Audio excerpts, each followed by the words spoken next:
Welcome back! This is Dr. J. I believe knowledge is power and sharing is caring. I will be bringing science and facts into life and also share areas of my passion, including medicine, fitness, health, beauty, and lifestyle. Today, I'm going to be talking about skincare, which I'm very passionate about, as you can see from my skincare products. And this was also one of the highly requested topics from my friends as well, because they know that I'm very passionate and very into skincare as well.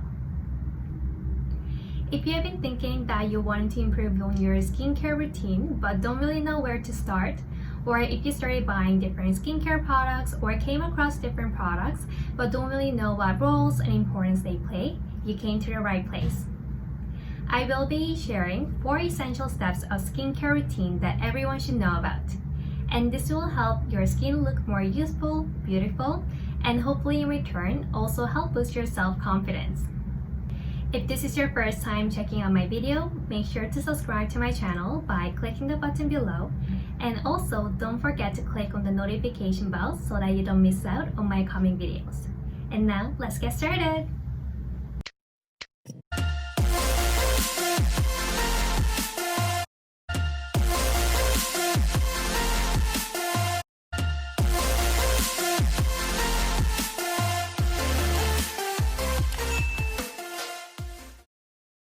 So before I begin, I first wanted to give you a bit of idea as to what got me into skincare initially. I would say the most important reason for me was personally going through a time period where I struggled a lot with severe atopic dermatitis, also known as eczema. I also have a very sensitive skin at baseline, and therefore just finding a right skincare products that work well for me without causing any skin trouble was in itself difficult. And that really got me to research a lot about different skincare regimens and skincare products until I was able to find a skincare regimen that actually works well for me. One thing I want to highlight throughout this entire video is that there's no one-size-fits-all approach when it comes to skincare. And that's because everyone has different skin types and different needs, and therefore it's going to be trial and error until you actually find a perfect skin regimen that works well for you.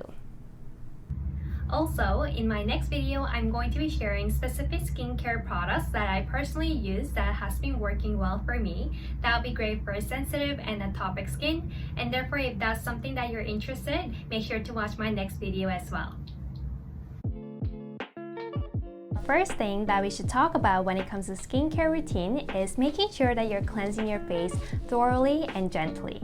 And therefore, we're going to cover cleansers.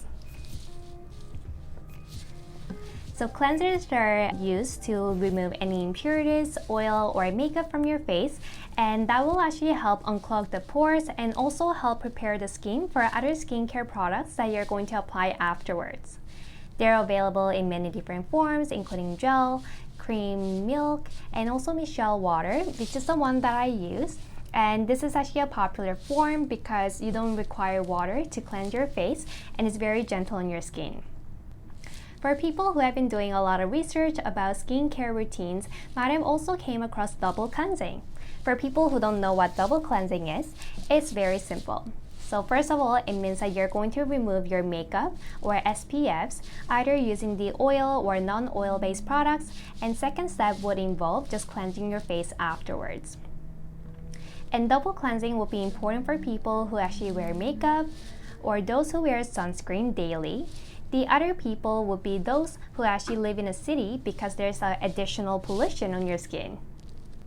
And one thing that I want to highlight that everyone should remember is never using a bar soap when you're cleansing your face.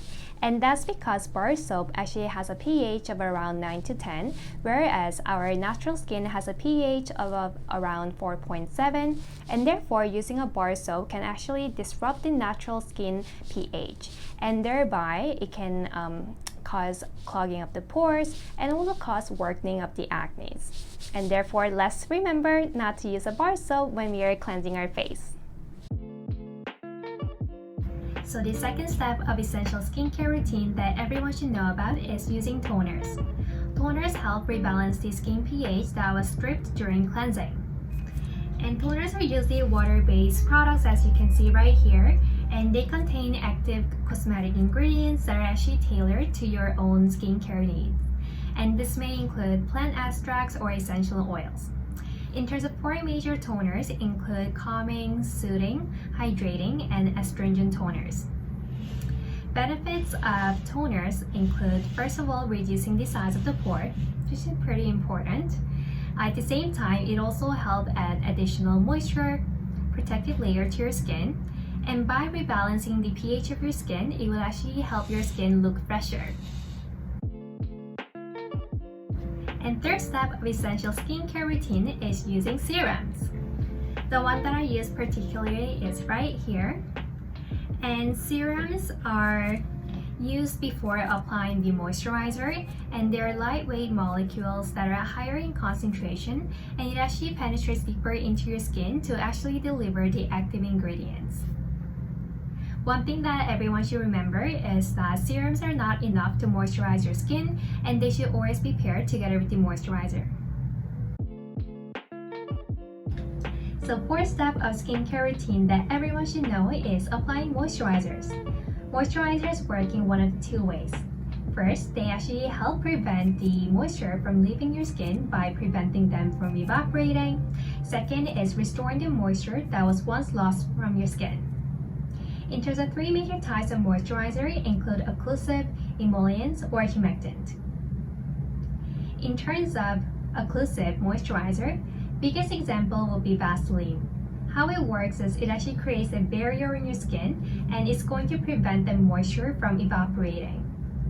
They don't really contain any active cosmetic ingredients, but they could be pretty good for atopic or very dry skin. But as you know from Vaseline, it can be pretty sticky and can get pretty messy after applying, so I wouldn't say they are the most cosmetically appealing products. So the second type of moisturizer is emollients. And how they work is they actually fill in the gaps between the skin cells on your superficial layer. An example would be shea butter, and they tend to be less sticky and also penetrate deeper onto your skin, and they do carry active cosmetic ingredients. So the third type of moisturizer is humectants. They work like magnets, and they draw water from your surrounding, including air and also deeper layer of your skin called dermis. One of the biggest example would be hyaluronic acid, which is also a product that I use as well.